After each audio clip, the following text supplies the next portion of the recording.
प्रकाशित वाक्य के खुलासा कार्यक्रम में आपका हार्दिक स्वागत है।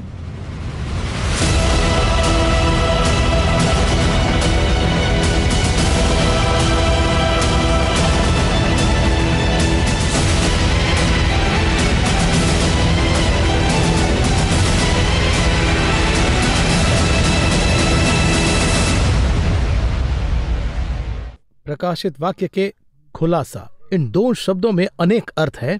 इस कार्यक्रम में भी brother MD Jagan from heavenly ladder ministries आए हैं। Let's welcome him and ask him a few questions. Brother Jagan, welcome to the programme. Praise the Lord. हर एक एपिसोड में हम रेवलेशंस का जो डीपर जो विषय है उसे हम बता रहे हैं। ये प्रकाशित वाक्य के खुलासा, ये जब हम इसे इस नाम में एक मीनिंग है। अब ये प्रकाशित वाक्य के खुलासा, इस नाम को आप कैसे देख रहे हैं?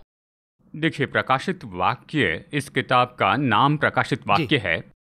यानी देखिए, प्रकाशन का इसमें एक एंगल है। कहा जाए तो परमेश्वर के दिल में जो कुछ भी है वो उसे प्रकट करना चाहते हैं। He wants to reveal. इसलिए इस प्रकाशित वाक्य में एक सीक्रेट है। ये सबके लिए नहीं है, केवल कुछ खास किस्म के लोगों के लिए है। मतलब मैं ये डिकोड कर रहा हूँ। He wants to reveal this to everyone, but there is a secret. जी हाँ। मतलब उसमें एक डिफरेंशिएशन है। डिफरेंशिएशन। अभी आप दृष्टांतों को ही लीजिए। दृष्टांत हाँ। सबके लिए है, पर दृष्टांत में भी सीक्रेट है। ओके। यहाँ चेलों ने पूछा, तू लोगों से दृष्टांतों में क्यों बात करता है? मत्ती 13:9 और 10 में कहा। यीशु ने उत्तर दिया, तुमको स्वर्ग के राज्य के भेदों की समझ दी गई है, पर उनको नहीं दी गई। तो वहां पे एक डिफरेंशिएशन है। इसी तरह से प्रकाशित वाक्य में भी रहस्य है। पिता परमेश्वर के बारे में एक मुख्य रहस्य है। यीशु मसीह के द्वारा ये प्रकट करते हैं। 2 अध्याय वचन 1 कहता है। ये कह रहे हैं कि अपोस्टल जॉन से इस बात को कहिए, कहते हैं। राइट। लेकिन ऐसा कहने में भी एक रहस्य है उसके अंदर। वो किसका है पूछा जाए तो वो ये चाहते हैं कि कलीसिया इसके बारे में पूछे। जब कलीसिया इसके बारे में पूछती है तो ये प्रकाश डालने वाला प्रकाशित वाक्य है। प्रकाशित वाक्य नहीं पढ़ना ऐसे कहने वाले हैं, उसे छुएंगे तक नहीं। इसका कारण क्या है? क्योंकि ये बहुत मुश्किल लगती है। इसकी बहुत सी बातें हम नहीं जानते। जो नहीं जानते उसे छोड़ देने के लिए परमेश्वर ने ये किताब नहीं दी। इसके भीतर के रहस्यों को हमें पूछना है। चेले अलग से आकर उससे पूछते हैं। सबको बता चुके हैं इस्राएलियों को, लेकिन जब रहस्य पूछते हैं तो परमेश्वर इसे समझाते हैं। बिल्कुल ये इसी तरह से कलीसिया में बताया है, लेकिन इसमें जो रहस्य है वो हमें अलग से समझाया जाता है, और इसीलिए प्रकाश डालने वाला प्रकाशित वाक्य ऐसे कहते हैं। इस तरह प्रकाशित वाक्य को डिकोड करते हैं। सीजन 2 में बात कर रहे हैं, बताया है। अब हम आज के जो एपिसोड है उसमें रेवलेशन चैप्टर 6 के बारे में बात कर रहे हैं, और उसके अलावा मुख्य रूप से ये जो सील्स है, 4th सील है, इसे हम देख रहे हैं। आपके स्क्रीन के राइट में अगर आप देखेंगे तो एक घोड़ा है। प्रत्येक सील के लिए एक साइन है। इस साइन को जब हम देख रहे हैं तो प्रभु बहुत सी बातों का खुलासा कर रहे हैं, लेकिन हमें इसे कैसे समझना है? ये जो स्पेशली ये 4th सील ऑफ रेवलेशन को किस कॉन्टेक्स्ट में हमें समझना है? क्यों इस साइन को देखकर इस तरह रेवलेशन में डिकोड करके रखे हैं? इसके पीछे का अर्थ क्या है? देखिए, हमेशा हमारे लिए बाइबल का एक एक शब्द बहुत महत्वपूर्ण है। अभी आप घोड़ा कह रहे हैं, घोड़ा ही क्यों? बहुत से पशु है, लेकिन घोड़े का उपयोग किया गया। जी हाँ, स्पेसिफिक है। उसका रंग, पहले सफेद घोड़ा, फिर लाल घोड़ा, और फिर काला घोड़ा, यहाँ पर पीला घोड़ा। इस तरह से हिंदी में बताया गया है। इंग्लिश में देखा जाए तो कहाँ है? पेल हॉर्स। तो ऐसे में ये जो रंग है ये किसे दर्शाते हैं? इसे डिकोड करने पर ही हम इसके अर्थ को समझ पाएंगे, पर ये उसका बेस है। तो हम इसके शुरू में ही कहते हैं, अध्याय 6 में मोहर के बारे में शुरू करते ही कह देते हैं, घोड़ा जो है वो तो एक आत्मा के बारे में कहता है। जकरिया 3 में प्रभु ने इसके बारे में बहुत स्पष्ट कहा है। 4 घोड़े यानी ये 4 किस्म की आत्माएं हैं। अब ये जो 4 आत्माएं हैं वो 4 भागों में, 4 दिशाओं में जाती हैं। इसके बारे में परमेश्वर ने हमें बताया है। अब ये जो घोड़ा है वो एक आत्मा है, वो एक चिन्ह के रूप में कहा गया है। घोड़े के पीछे क्या है? घोड़ा जहाँ है वहाँ पर एक आत्मा है। ऐसे समझ में आता है 4 आत्माएं हैं। हम इतना स्पष्ट रूप में कैसे कह सकते हैं? इसे मिस इंटरप्रेट करने वाले बहुत से लोग हैं। अच्छा, इसे गलत तरीके से समझकर गलत समझने वाले हैं। मिस रेवलेशन देने वाले भी हैं, गलत तरह से बताने वाले हैं। ऐसे ही देखिए, एक वचन में प्रभु ने स्पष्ट कहा, अपनी आत्मा की पीड़ा को न समझने वाले मूर्ख भविष्यवक्ता भी हैं। अच्छा, तो उतना एडवांस, मतलब असम्मानित भविष्यवक्ता का मतलब उसमें एक वार्निंग भी जुड़ा हुआ है। अपनी आत्मा की पीड़ा को, अपनी आत्मा के दर्द को न समझने वाले, देखिए, पवित्र आत्मा है, हमारी एक आत्मा है। जब हमारी आत्मा पवित्र आत्मा के साथ में अच्छे से जुड़ती है तभी पवित्र आत्मा बात कर सकता है। अब पवित्र आत्मा की बात करने के बजाय मेरी आत्मा पवित्र आत्मा जैसे आपसे बात करें, यानी देखिए, आप में आत्माओं को जो समझने की बात है अगर वो आप में है, यानी वो पहचान है, डिसर्नमेंट अगर वो आप में है तो आप समझ पाएंगे। ये बात पवित्र आत्मा नहीं करता। मैं इसके जरिए कह रहा हूं कि हम इस पर क्यों चर्चा करते हैं। अब यहाँ पर ये जो पीले रंग का घोड़ा है, अब इसे लेकर हर एक ने अपनी अपनी व्याख्या दी है। यानी देखिए, घोड़े के बारे में भी अलग तरह से बताया है। अब हम घोड़ों की व्याख्या खुद नहीं कर सकते। जकरिया की किताब में स्पष्ट लिखा है 4 आत्माएं हैं हर घोड़े के बारे में, वहां पर भी घोड़े हैं। आपका जो एक्सप्लेनेशन है वो जो वर्ड में है उसी से आप कह रहे हैं। इसलिए कह रहा हूँ, हमारे पास और कोई दूसरे सबूत नहीं होंगे। देखिए, मैं हमेशा प्रकाशित वाक्य पढ़ने वालों को सलाह देता हूँ, अनुमान मत लगाइए, अज्यूम मत कीजिए। Don't assume. अनुमान लगाएंगे तो गलती करेंगे, क्योंकि ये तो सृष्टिकर्ता के माइंडसेट के अनुसार लिखा है। इसका अनुमान लगाना सृष्टि का काम नहीं है। मैं वो नहीं कर सकता, उसका अनुमान अलग है। और इसलिए मैं कहता हूँ, अब इस पीले रंग के घोड़े की लोग अलग अलग परिभाषा करते हैं। कुछ लोग इसे देश भी कहते हैं, कुछ लोग इसे राजा भी कहते हैं। इसका ब्यूटी है कि इसका एक्सप्लेनेशन बाइबल में ही है। बाइबल में है। यही तो परेशानी है, उसे देखे बिना ही ये इसका अर्थ होगा ऐसा सोचते हैं। अब बाइबल में देखिए, एंटीक्राइस्ट के लिए कितने बड़े बड़े लीडर्स के नाम दिए गए हैं, इंटरनेट पे देख सकते हैं। करेक्ट। अब ये ऐसा क्यों लिखते हैं अगर ये पूछे तो देखिए, एंटीक्राइस्ट जो है उसकी जो भावना है, उसका जो स्वभाव है, वो किसे दर्शाता है। तो मनुष्य की भावना रख के या स्वभाव रख के सोचते हैं ये इस तरह से है। मैं आपको बताऊं, ऐसे सोचने की जरूरत ही नहीं। अब इस पीले घोड़े को ही देखिए, पेल हॉर्स जो यहाँ बताया गया, घोड़ा जो है वो एक आत्मा है। अब इसके ऊपर जो सवार है वो तो एक व्यक्ति है। अब ये जो व्यक्ति, ये किसे दर्शाता है? जो उस पर सवार हुआ है। अब इसके ऊपर जो सवार है वो कौन है? देखिए, इस पर जो सवार है, मृत्यु उसका नाम है, डेथ। इसका मतलब है ये एक आत्मा को दिखाता है और सवार तो एक घटना है। ओके, समझ रहे हैं ना? यानी घटना को समझने के लिए एक आत्मा है। आमतौर पर देखा जाए तो बाइबल में काम करने के लिए एक दूत है, एक आत्मा है। परमेश्वर को अगर कुछ काम करना है तो दूत को आज्ञा देते हैं, तुम जाकर ये काम करो। और देखिए, इसी तरह से झूठ की आत्मा है, झूठ की आत्मा, झूठी भविष्यवक्ता की आत्मा इस तरह से है। हर एक अपना काम करती है। लोगों के बीच में गड़बड़ी लाने वाली आत्मा, सूखा लाने वाली आत्मा, बाइबल में ये सब बताया है। पासवर जब आ रहे हैं तो उस समय में करने वाला दूत आया है। इसी तरह से इसके ऊपर जो सवार है वो है मृत्यु। तो उनको जो इंस्ट्रक्शंस दे रहे हैं वो ये ऐसे करेंगे, ये करता है। ये लोग खुद अपने से नहीं सोचेंगे। ये खुद सोचने वाले कौन है? तो वो केवल हम ही लोग हैं। परमेश्वर ने जो कहा वैसे उसे मानने वाले हैं स्वर्गदूत। अगर हम ऐसे ही माने, आदम ऐसे ही मान ले तो परेशानी नहीं थी। अब यहाँ पर क्या हो रहा है? देखिए, इस आत्मा का नाम है मृत्यु। इसके पहले भी हमने देखा कि 3 सवार थे, वो वैसे ही काम करने वाले थे। पहले मतलब झूठी शांति। दूसरी बात यह है कि वहाँ लोगों के बीच में बहुत बड़ा समझौता किया जाएगा। और फिर तीसरा है अकाल, सूखा। और चौथे सवार का नाम है मृत्यु। अब इस मृत्यु को दुनिया भर में फैलाने के लिए एक आत्मा यहाँ पर काम कर रही है, ये कहता है। देखिए, ये सब बहुत से लोग इसी के बारे में मुझसे पूछते हैं। और इसमें एक और बात है, देखिए, इसके होने के पहले कुछ होगा, बिफोर द। अब देखिए, बहुत से लोग क्या कहते हैं, अध्याय 4 वचन 1 ये कहता है, इन बातों के बाद मैंने दृष्टि की और स्वर्ग का द्वार खुला देखा, यहाँ ऊपर आ जा और मैं वे बातें तुझे दिखाऊंगा जिनका इन बातों के बाद होना अवश्य है। वहीं पे कह दिया। तो देखिए, सभी लोग क्या कहते हैं कि कलीसिया तो उठाई गई है, यानी ये सब जो है वो तो सबके आने के बाद में होगा। यहाँ ऊपर आए से परमेश्वर ने यूहन्ना से कहा, कलीसिया से नहीं। अब ये सारी जो घटनाएं हैं अध्याय 5 और अध्याय 6 में, ये पहले ही हुई है, उसके आने के पहले हुआ, क्योंकि अध्याय 7 में कलीसिया स्वर्ग में है, इस तरह से कहा गया है। तो ये धरती पर आने के पहले की घटना है। यानी यहाँ पर आंखों के सामने जो सफेद घोड़ा दिखाई दिया, अब हमारे समय में जो कुछ भी पहले घटना हुई, ये दूसरे घोड़े की बात है। और अभी इस समय में जो सबसे बड़ा सूखा है उसकी ओर दुनिया बढ़ रही है। देखिए, मैं इसे काफ़ी समय से 7-8 साल से कह रहा हूँ। बहुत से लोग अभी क्या कह रहे हैं, बहुत बड़ी आर्थिक समस्या की ओर दुनिया बढ़ती जा रही है। तो इस तरह से सूखे का जो काम है पूरी दुनिया में होता चला जाएगा। अब ये चौथी मोहर ऐसी घटना है जो इसके बाद में होने वाली है। वो क्या है अगर पूछे तो पूरी दुनिया भर में बहुत बड़ी विपत्ति आने वाली है। अभी आप देखिए यहाँ ये मरे हुए लोगों की लिस्ट है। अब इसमें कितने लोग मरे हैं इसके बारे में पूरी संख्या तो स्पष्ट नहीं है, लेकिन अमेरिका के राष्ट्रपति इस तरह से कहते हैं, दूसरे विश्व युद्ध में जितने लोग मरे थे उससे भी ज्यादा लोग इसके कारण मरे हैं। दूसरे विश्व युद्ध में जितने लोग मरे थे अगर उनकी संख्या देखें तो कई करोड़ की है। वो पार कर चुके हैं इस तरह से कहा है। वो क्या कह रहे हैं कि यहाँ पर ये तो तीसरे विश्व युद्ध के बराबर की घटना है कहते हैं, लेकिन फिर भी इसको पार करने के बाद में अभी भी बहुत सी मौत हो रही हैं। कहिए कि कोई बाढ़ आ जाए या सुनामी आ जाए, जैसे सन 2004 में सुनामी आई थी तो उस समय लाखों लोगों की मौत हुई थी, यानी हर एक विपत्ति में लाखों लोग मर जाते हैं। अब ये चौथी मोहर, इसका जो नाम है वही है मृत्यु। तो पूरी दुनिया में इतने बड़े स्तर पर जो मृत्यु है जो अब तक नहीं हुई है वो तब होने वाली है।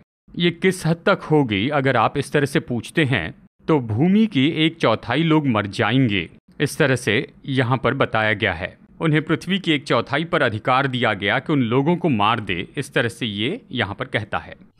भूमि का 1/4 मतलब 25%। नहीं, उसे सुनने में ही बहुत ही डर होता है और बहुत ही भयानक ऐसा सिचुएशन है। अब देखिए, एक विषय जिसके बारे में हम यहाँ पर देखने वाले हैं वो ये है, वचन में जो बातें कही गई है वो हो रही हैं, लेकिन उसे पहले से बताते समय, जैसे मैंने कहा, लेकिन उसे कहते समय थोड़ा सा डर और ये सब होता है। लेकिन उसे पार करके जो आते हैं, उसे पार करके वापस आते समय उसे समझ ले तो ठीक है, ओ इसे हम पार कर चुके हैं। इस्राएलियों को देखकर परमेश्वर ने कहा, तुम्हें दूर देश में भेजा जाएगा, वहां पर तुम्हारे कान काट दिए जाएंगे, जो जाति तुम्हें नहीं पहचानती तुम्हारी नाक काटेगी, इस तरह कहा। सच में हिटलर के समय में यही हुआ था, लेकिन क्या इस्राएली लोग इसे समझ पाए थे? यही सवाल है। इस्राएली लोग तो बस अपने देश में जाना चाहते थे और इसी के बाद में ये सब हुआ। इसमें से होकर जाते वक्त परमेश्वर ने जो वचन कहे, मसीह ने जो कहा है, तो पार करते समय उसको महसूस करे काफी है। आपके कहने के मुताबिक ये सब होगा, डरो मत। और अगर आप प्रभु के सेंस को अगर आप रियलाइज करेंगे तो वी आर प्रोटेक्टेड, ऐसा ही आप कहना चाहते हैं? वही कह रहा हूँ। देखिए, नूह के समय के लोगों की समस्या क्या थी? They didn't realize. हाँ, वो समझ नहीं पाए, वो फिर से जाकर इसी में फंस गए। जब तक वो सेंस किए बहुत देर हो चुकी। जी हाँ, देखिए, परमेश्वर ने इसे हमें बता दिया है, 2000 साल पहले ही बताया है, तो दूसरी बार क्यों हमसे कहला रहे हैं? इसलिए नहीं कि लोग मर जाए, पर इसलिए कि लोग इसे जाने। जी हाँ। अगर इसे समझकर इसके अनुसार करे तो हमारे परमेश्वर के जैसे दयालु परमेश्वर कोई नहीं है। जी हाँ। निनवे के लोगों के लिए आखिरी समय में, आखिरी पल में उन्होंने पश्चाताप किया और परमेश्वर ने उन्हें बचाया। यानी मछली के पेट में था योना, मेरी जान चली गई, इस तरह से वो कहता है। वहां परमेश्वर ने उसे बचाया, एक प्रार्थना से बचाया। पूरा शहर उस स्त्री पर पत्थरवाह करने के लिए तैयार था कि उसे मार दे। उस पल यीशु ने उस स्त्री को बचा लिया। So he's always ready to save as many as possible. परमेश्वर मनुष्य को हमेशा बचाना चाहते हैं। जी हाँ। पिता का स्वभाव ही ऐसा है। मनुष्य पूरी तरह से खत्म हो जाए, ये विचार उसके मन में नहीं है। Okay. पर लोग जो जा रहे हैं वो तो मृत्यु का रास्ता है, यानी वो गलत जा रहे हैं। जी। इसलिए वो उन्हें जगाते हैं। 1/4 लोग मर जाएंगे, इसका मतलब ये नहीं कि तुम भी इसी तरह से मर जाओ। ऐसी घटना होने वाली है, इसीलिए तुम इससे खुद को बचा के रखना। इस तरह से उसने एक चेतावनी दी है। अब यीशु को ही देखिए, यानी देखिए, उसने बार बार ये कहा है, मैंने तुमसे ये पहले ही कहा था, मैंने तुम्हें ये सूचना पहले ही दे दी है कि उसको पकड़ा जाएगा, मारा जाएगा, उसे क्रूस पर चढ़ाया जाएगा, वो तीसरे दिन जी उठेंगे। ये पहले से बताया था, पहले बताया था। उसके अलावा ये वेदर का जो सीजन है उसे आप पहले से पता लगा रहे हैं, लेकिन इसे पता नहीं लगा पा रहे, उसमें दुख भी है उन्हें। लूका 12 में परमेश्वर ने पहले ही बताया है, इन सभी को पहचान लो। अगर पहचान नहीं पाए, इससे भी एक कदम आगे बढ़कर देखिए, यीशु ने ये कहा, जो घटनाएं होने वाली उसके बारे में मुझसे पूछो। तो ऐसे परमेश्वर हमारे परमेश्वर है। आगे बात करेंगे ब्रदर जगन, एक छोटा सा ब्रेक लेना है। ये जो 4th सील, इसमें इसने इतनी सारी बातें हैं, अब और थोड़ा एलैबोरेटली बात करना है हमें, इसमें और भी डायमेंशंस है। ब्रेक के बाद हम will go in details also.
Welcome back brother Jagan. ये जो फोर्थ सील में, अब ये जो मृत्यु जो है एक आमतौर पर जिंदगी में जन्म और मरण ये है जो है इसे हम टाल नहीं सकते।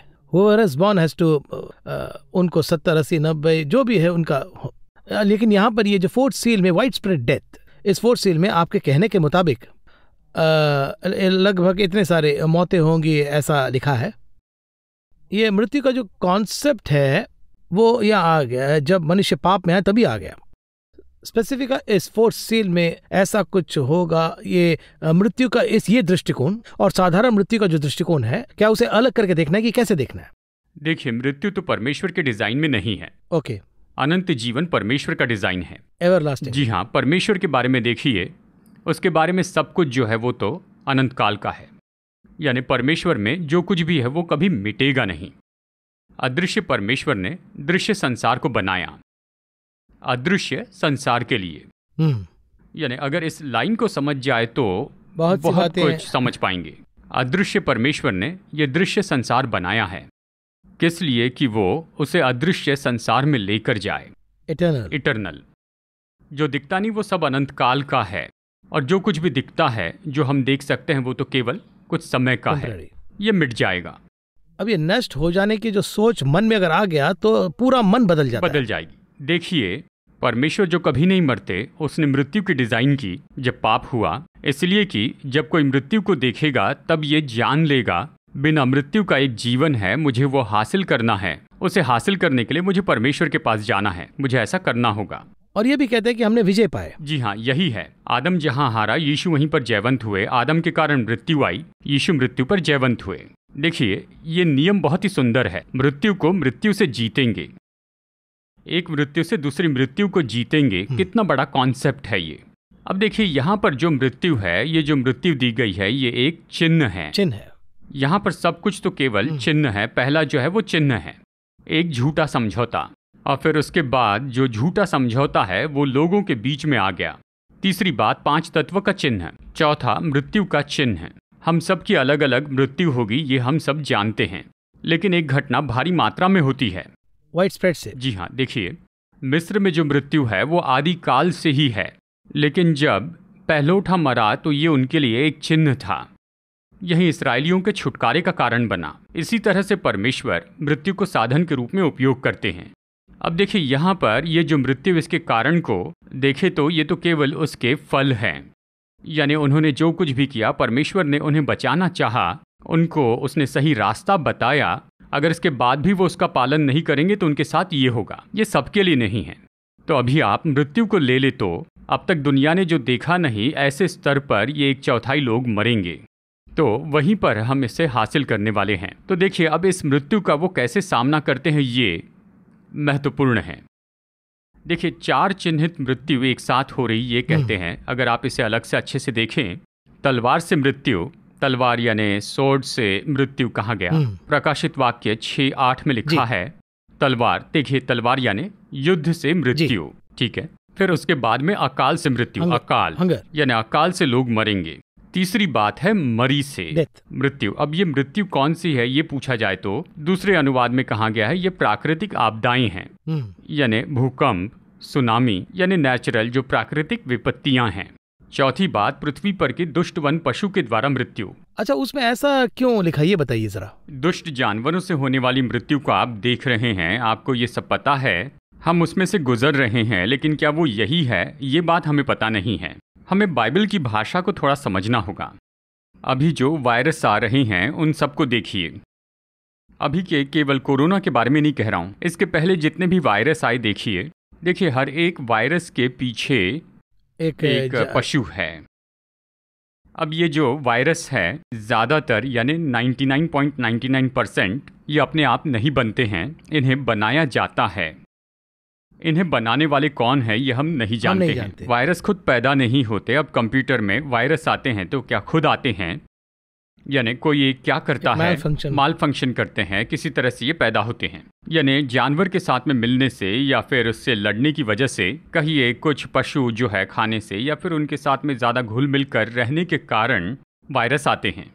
कुछ तो लैब में बनाए जा रहे हैं ऐसे कहते हैं। लैब में जो बनने वाले वायरस है ये किससे बनते हैं इसके बारे में जरा सोचिए। जानवरों की लार से, यानी उसमें जो कुछ भी होता है, और फिर उसके बाद में उनके शरीर से निकलने वाले कीटाणु, इन सब से ये लोग क्या करते हैं, ये लोग वायरस बनाते हैं। इसीलिए इन सभी बातों के पीछे जो बेस है वो तो पशु ही होते हैं। बाइबल में स्पष्ट रूप में दुष्ट प्राणी कहा गया है, उन्हीं में से ऐसे अधिक वायरस निकाले गए हैं। लेकिन वो बाइबल के आधार पर नहीं निकलते, बाइबल में इसके बारे में पहले ही बताया गया है। यानी अभी आप देखिए, यानी बर्ड फ्लू जो आता है, बर्ड फ्लू, इसके पीछे कौन सा बर्ड है ये अगर आप देखते चले जाएं तो ज्यादातर तो चमगीदड़ के बारे में कहते हैं। उसी तरह से कैमल फीवर ये होता है, और स्वाइन फ्लू ये भी देखिए दुष्ट प्राणी से है। ऐसे ही अगर आप एक एक करके इन्हें देखते हैं तो अब कोरोना के बारे में भी लोग कहते हैं कि ये तो सांप से आया है, कि किसी मार्केट में वहां पर सांप बेचे जाते हैं। इस तरह से बहुत सी कहानियां हैं। चाहे जैसे भी हो, यानी ये सब तो जानवर से होने वाले वायरस हैं। सबके पीछे देखिए, एबोला भी चमगीदड़ के कारण आया है। हर एक वायरस के पीछे कोई ना कोई प्राणी है। यानी ये जो है ये तो जानवर से होता है, जानवर से बीमारी, और यही तो दुष्ट प्राणी से होने वाली मृत्यु है। इसे पहले से ही कह दिया। देखिए ये सब बाइबल में पहले बताया है। मैं ये कहता हूँ बाइबल को उस भाषा में पढ़ेंगे तो समझेंगे, केवल हिंदी में ही न पढ़ें। लेकिन जो कुछ लिखा है उसे एक ड्रामा या नीति वचन जैसे, यानी डायरेक्टर अपने एंगल से डायरेक्शन देता है और उसे देखने वाले सभी लोग अपने अपने दृष्टिकोण से समझते हैं। डायरेक्टर से पूछे तो वो सही रूप में बताएंगे, वैसे इसे लिखने वाला पवित्र आत्मा वो इसका अर्थ बताएंगे। देखिए हम यहाँ पर वायरस के बारे में कह रहे हैं। चलिए यहाँ पर एक वचन देखते हैं, प्रकाशित वाक्य अध्याय 9 वचन 4 में परमेश्वर ने ये कहा है, भूमि की घास को और न ही किसी पौधे को और न पेड़ को हानि पहुंचाना, केवल उन मनुष्यों को हानि पहुंचाए जिनके माथे पर परमेश्वर की मोहर नहीं है। इस तरह से ये कहता है। ये वचन अब कहाँ हुआ ये आप सोच रहे हैं। ये वचन आपकी आंखों के सामने पूरा हुआ है। हम इसमें से होकर जा रहे हैं। अब एक वायरस आया और पूरी दुनिया को प्रभावित किया। किसी पेड़ पर प्रभाव नहीं पड़ा, पौधे पर प्रभाव नहीं पड़ा, किसी पर प्रभाव नहीं डाला, केवल मनुष्य पर प्रभाव डाला। इसलिए हम इसे बायो वॉर कहते हैं। जी, बायो वॉर के बारे में वचन में बताया गया है। देखिए पेड़ के पास अगर बम गिराएंगे तो आसपास के सारे पेड़ नाश हो जाएंगे। लेकिन देखिए हिरोशिमा नागासाकी में बम गिराया, फर्स्ट वर्ल्ड वॉर में ऐसा हुआ, सेकंड वर्ल्ड वॉर में हुआ, इन सब में देखिए घर गिर गया, आग लग गई और सब कुछ नष्ट हो गया। इसे बायो वॉर के रूप में सोच के देखिए, मनुष्य को छोड़ और किसी को भी कोई नुकसान नहीं पहुंचा है। कहा जाए तो बाकी सब कुछ बिल्कुल रिफ्रेश हो गया। करेक्ट। हवा शुद्ध हो गई, इस तरह से कहा जाता है। पानी शुद्ध हो गया, प्रकृति बेहतर हो गई, एनवायरनमेंट बेटर हो गई। अब जिस पर प्रभाव डाला, किस पर? मनुष्य, केवल मनुष्य पर। यह वचन में लिखा है, 9:4 में स्पष्ट लिखा है, केवल मनुष्य की ही हानि पहुंचाना। इसलिए वचन जो कहता अगर हम उस रूट को फॉलो करेंगे तभी इसमें जो लिखा है उस बात को समझ पाएंगे। हमारी आंखों के सामने दुष्ट पशुओं से मृत्यु हो रही है। इसके बाद आने वाला है सूखा। लेकिन इसके पहले के समय में 2004 से 2015 तक इस पूरी सदी को देखे तो क्या कहते हैं, ये भूकंप का दशक है। कहते 9 पॉइंट तक पहुंच गया था। जापान में 9 पॉइंट पहुंच गया, ईरान में भी आया, हमारे देश में 8.7 पॉइंट के बहुत से भूकंप आए। तो देखिए यही जो है मृत्यु है। इस बीच हम बहुत बड़ी युद्ध को देख सके, इस तरह की भी इसमें संभावना है। ईस्टर्न वर्ल्ड वेस्टर्न वर्ल्ड के बीच में कोल्ड वॉर चल रहा है, थर्ड वर्ल्ड वॉर की तरह परिस्थिति है। तो ऐसा जब होता है तो ये 4 तरह की मृत्यु जो है एक साथ जुड़ जाती है एक युद्ध में। जरा सोच के देखिए, साधारण रूप में जैसे होता है वैसे युद्ध, उसी के साथ बायो वॉर जुड़ जाता है और न्यूक्लियर वॉर भी जुड़ता है। जी हाँ, बहुत ही damage will be very very big. अब इसी में लोगों पर असर डालने वाला अकाल भी आ जाए, ये चारों आ जाए तो कैसे होगा। बहुत ही। सेकंड वर्ल्ड वॉर कैसे खत्म हुआ शायद आप जानते होंगे। यानी एक सेना जो है वो तो रशिया में पहुंचती है और रशिया में आने के बाद बहुत ठंड बढ़ती है, बहुत ज़्यादा, तो उसमें आधे लोग मर जाते हैं। प्राकृतिक आपदा, इस प्राकृतिक आपदा में रशिया उन्हें आने देता है। अब वो लड़ नहीं सकते, ये कहते हैं कि हम तो थक गए। ऐसे समय में रशिया वापस हमला करता है, तो युद्ध होता है, प्राकृतिक आपदाएं हैं। ये सब जब एक साथ आए तो जर्मनी हार गया। इस तरह से चारों तरफ से मुश्किलें आएंगी। परमेश्वर ने कहा 4 चीजें एक साथ आने वाली हैं, उनमें से एक प्राकृतिक आपदा है, उसी के साथ युद्ध भी होगा। और फिर उसी के साथ जैसे देखा बायो वॉर होगा, इसी के साथ जो लोग हैं वो तो सूखे और भूखमरी के कारण मरेंगे। यानी ये सब जब होगा तो भूमि पर रहने वाले जितने लोग हैं उनमें से लगभग 1/4 लोग मर जाएंगे, प्रभावित होंगे, मर जाएंगे। प्रकाशित वाक्य 6:8 में कहा है, परमेश्वर ने 1990 साल पहले इन सारी बातों को लिखा है। तो यही है चौथी मोहर। अब हम क्या पार कर रहे हैं? दूसरी मोहर, तीसरी मोहर, इनको पार कर रहे हैं। तीसरी मोहर के बाद चौथी मोहर आएगी और तब ये सब होने की संभावना है, वचन कहता है। इस एपिसोड से हमें जो सीख मिला है कि चाहे हम जो भी परिस्थिति में हों, हमारे आसपास में जो चीज़ें घट रही है और बाइबल में जो लिखा है उसे सही तरह से सेंस करना है, ऐसा हम इसमें सीख रहे हैं।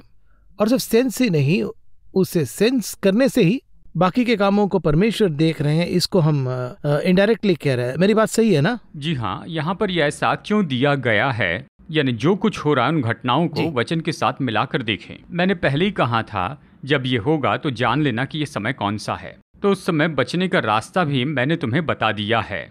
अगर उस बचाव के रास्ते का सही पालन करोगे तो इन सारी परेशानियों से बच जाओगे। यही है, जब ये सारी घटनाएं हो तो तुम खड़े होकर अपना सिर उठाना, क्योंकि छुटकारा निकट है। लूका 21:28। यानी ये सब जब शुरू होगा, जब ये घटने लगे या घट रहा हो तो प्रभु का आगमन निकट है। उसने कहा मैं तुम्हें बचाऊंगा।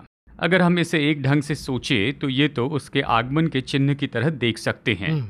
तो अगर आप उसके आगमन के चिन्ह के रूप में से समझे तो आप इन सारे नुकसानों को नहीं देखेंगे, पर उसके लिए आप तैयारी करना शुरू करेंगे। वही नहीं, हमारा ध्यान प्रभु में ही रहेगा, ही होगा। नूह के समय में जल प्रलय आएगा, ये कहाँ था? ये एक आपदा थी।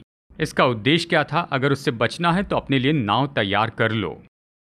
तो इसका मतलब उनको नाश करना नहीं, पर उनको बचाना, यही इसका उद्देश्य है। लोग पूछते हैं आपदा आने के पहले उसे रोक सकते हैं, बुराई के बिना रह सकते हैं, पर बुराई से बचने के लिए एक रास्ता देता हूं, बस यही कहाँ है।